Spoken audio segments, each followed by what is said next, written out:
Hi friends, അസ്സലാമു അലൈക്കും. Inspiring ബോസിൻ്റെ പുതിയൊരു എപ്പിസോഡിലേക്ക് എല്ലാവർക്കും സ്വാഗതം. അപ്പോൾ ഇന്ന് നമ്മൾ വന്നിട്ടുള്ളത് നമുക്ക് ചെറിയ മക്കൾക്കുള്ള രക്ഷിതാക്കൾക്ക് ചെറിയൊരു നിർദ്ദേശവുമായിട്ടാണ് കേട്ടോ നമ്മൾ വന്നിട്ടുള്ളത്. അപ്പോൾ ഈ ഒരു വീഡിയോയിലൂടെ ഞാൻ ഉദ്ദേശിക്കുന്നത് ചെറിയൊരു നിർദ്ദേശം അല്ലെങ്കിൽ ഒരു ഉപദേശം നമ്മൾ രക്ഷിതാക്കൾക്ക് നൽകുക എന്നുള്ളതാണ്. ഈ കൊറോണ വൈറസ് എന്നൊരു കുഞ്ഞു വൈറസ് നമ്മളെല്ലാവരുടെയും ജീവിതത്തിൽ നമുക്കെല്ലാവർക്കും പഠിപ്പിച്ചു തന്നത് ഒരുപാട് പാഠങ്ങളാണ് അല്ലേ. നമുക്കറിയാം അതുമൂലം നമ്മുടെ ജീവിതത്തിലൊക്കെ വന്നിട്ടുള്ള മാറ്റങ്ങൾ ഒരുപാടുണ്ട്. അപ്പോൾ നമ്മുടെ ഈ ഒരു ഇപ്പോഴത്തെ ജീവിത രീതിയും ഈ കൊറോണ വൈറസ് വരുന്നതിന് മുന്നേ നമ്മൾ ലീഡ് ചെയ്തിരുന്ന ഒരു ജീവിത രീതിയും നമ്മൾ ഒന്ന് താരതമ്യം ചെയ്യുമ്പോൾ നമുക്ക് മനസ്സിലാവും ഒരുപാട് മാറ്റങ്ങളാണ് നമ്മുടെ ജീവിതത്തിൽ വന്നിട്ടുള്ളത്, നമ്മുടെ ജീവിത രീതിയിൽ വന്നിട്ടുള്ളത് എന്ന് നമുക്ക് വ്യക്തമായിട്ട് കാണാൻ പറ്റുന്നതാണ്. ഒട്ടുമിക്ക ദിവസങ്ങളിലും പ്രോഗ്രാംസും പാർട്ടീസും അതുപോലെ തന്നെ ഔട്ടിങ്സും ഒക്കെ ആയിട്ട് നമ്മളെല്ലാവരും നമ്മുടെ ജീവിതം ഒരുപാട് ആസ്വദിച്ചു കൊണ്ടിരിക്കുന്ന ഒരു സാഹചര്യമായിരുന്നു നിലവിലുണ്ടായിരുന്നത്. ഒട്ടുമിക്ക ദിവസങ്ങളിൽ എല്ലാവർക്കും ഈവനിങ് ഔട്ടിങ്സും അതുപോലെ ഹോളിഡേയ്സിലൊക്കെ പിക്നിക്സും കാര്യങ്ങളുമൊക്കെ ആയിട്ട് ഒരുപാട് നമ്മളെല്ലാവരും ആസ്വദിച്ചു കൊണ്ടിരിക്കുകയായിരുന്നു ലൈഫിലെ. ആ ഇടയ്ക്കാണ് ഈ കൊറോണ വൈറസ് എന്നുള്ളൊരു മഹാമാരി നമ്മളെല്ലാവരുടെ ഇടയിലേക്ക് കടന്നു വന്നത്. അപ്പോൾ നമ്മൾ രക്ഷിതാക്കളായിട്ടുള്ള അല്ലെങ്കിൽ മുതിർന്നവരായിട്ടുള്ള ആളുകൾ ഏതാനും ദിവസങ്ങൾക്കുള്ളിൽ തന്നെ നമ്മൾ പുതിയ സാഹചര്യങ്ങളോട് പൊരുത്തപ്പെട്ട് ഇണങ്ങി ജീവിക്കാൻ നമ്മൾ പ്രാപ്തരാകുകയായിരുന്നു. എന്നാൽ നമ്മൾ ചിന്തിക്കേണ്ട മറ്റൊരു കാര്യമുണ്ട് നമ്മുടെ മക്കളെക്കുറിച്ച്. ഈ കൊറോണ വൈറസ് വന്ന ആദ്യ ദിവസങ്ങളിലൊക്കെ നമ്മുടെ മക്കൾ വളരെ ഭീതിയോടെയാണ് ഈ കൊറോണയെ നോക്കിക്കണ്ടിരുന്നത് അല്ലേ. കോവിഡ് അല്ലെങ്കിൽ കൊറോണ എന്ന് പറയുന്ന പേര് കേൾക്കുന്നത് പോലും നമ്മുടെ മക്കൾക്ക് ഭയമായിരുന്നു. അതുകൊണ്ട് തന്നെ പുറത്തിറങ്ങാനോ ഉള്ളൊരു പ്രവണത വളരെ കുറവായിരുന്നു. എന്നാൽ ഏതാനും മാസങ്ങൾ പിന്നിട്ടപ്പോൾ ഇന്ന് നമ്മുടെ മക്കളുടെ പ്രതികരണം എന്താണ്? കാരണം അവർക്ക് ഈ കൊറോണ, ലോക്ക്ഡൗൺ, ക്വാറന്റൈൻ എന്നുള്ള വാക്കുകളൊക്കെ കേൾക്കുമ്പോഴേക്കും അവർക്ക് ഇപ്പോൾ കലിപ്പായി തുടങ്ങിയിട്ടുണ്ട്. അതിൻ്റെ പിന്നിലെ കാരണം എന്താണ് എന്നുള്ളതാണ് നമ്മൾ ആദ്യം ചിന്തിക്കേണ്ടത്. നമുക്കറിയാം, നമ്മൾ ആസ്വദിച്ച പോലെ നമ്മുടെ മക്കളും അവരുടെ ലൈഫ് ഒരുപാട് എൻജോയ് ചെയ്യുന്നൊരു സാഹചര്യത്തിലായിരുന്നു ഈ ഒരു കൊറോണ വൈറസ് കടന്നുകൂടിയത്. പുറത്തിറങ്ങാൻ പറ്റാതായതോടുകൂടി തന്നെ അവർക്ക് നഷ്ടമായത് ഒരുപാട് നല്ല നിമിഷങ്ങളാണ്. സ്കൂൾ എല്ലാം തന്നെ ഓൺലൈൻ ക്ലാസ്സുകളായി മാറിയപ്പോൾ അവിടെ അവർക്ക് നഷ്ടമായത് അവരുടെ നല്ല ഫ്രണ്ട്സിനെ ആയിരുന്നു. എല്ലാ സാഹചര്യങ്ങളും കൂട്ടി വായിക്കുമ്പോൾ നമ്മുടെ മക്കളെ ഇപ്പോൾ നിലവിലുള്ളത് നിരാശ നിറഞ്ഞ സാഹചര്യത്തിലാണ്.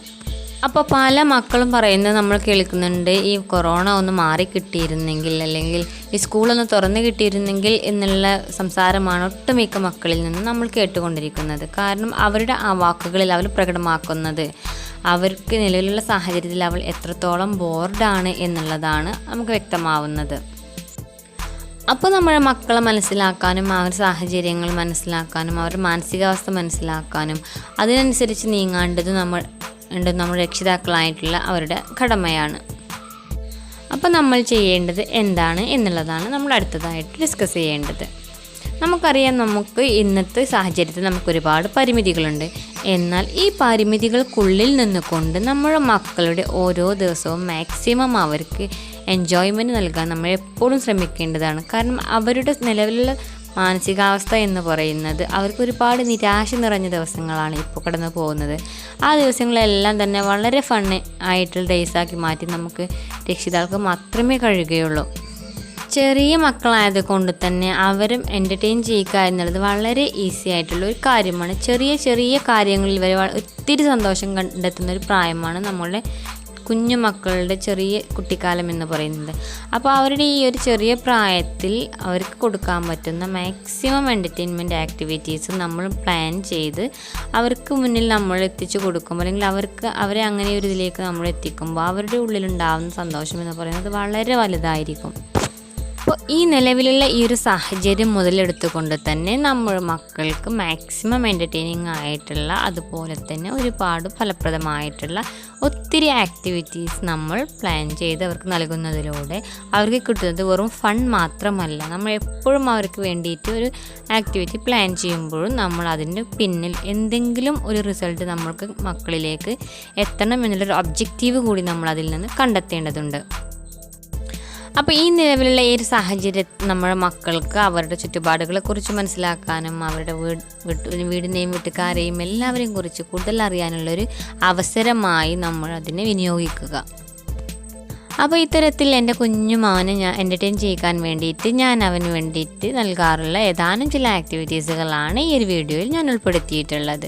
അപ്പോൾ ഈ വീഡിയോ നിങ്ങൾ തുടർന്ന് കാണുക. ഇത്തരത്തിലുള്ള എൻ്റർടൈനിങ് ആയിട്ടുള്ള ഫണ്ണി ആയിട്ടുള്ള ഒരുപാട് ആക്ടിവിറ്റീസുകൾ നിങ്ങൾ നിങ്ങളുടെ കുഞ്ഞു മക്കൾക്കും നൽകി അവരുടെ ഈ ഒരു കൊറോണ കാലം അവർക്ക് വളരെ ഫ്രൂട്ട്ഫുള്ളായിട്ട് എൻജോയ് ചെയ്യാൻ പറ്റുന്ന രീതിയിലാക്കി തീർക്കുക എന്നുള്ളതാണ് എല്ലാ രക്ഷിതാക്കൾക്കും എനിക്ക് നൽകാനുള്ള കുഞ്ഞു ഉപദേശം.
വീഡിയോ നിങ്ങൾക്ക് ഇഷ്ടമായെങ്കിൽ ലൈക്ക് ചെയ്യുക, ഷെയർ ചെയ്യുക, കമൻറ്റ് ചെയ്യുക. എൻ്റെ വീഡിയോ ആദ്യമായിട്ട് കാണുന്ന കൂട്ടുകാരാണെങ്കിൽ സബ്സ്ക്രൈബ് ചെയ്യാൻ മറക്കല്ലേ. അവിടുത്തെ വീഡിയോയുമായി വരുന്നവരേക്കും എല്ലാവർക്കും ബൈ ബൈ.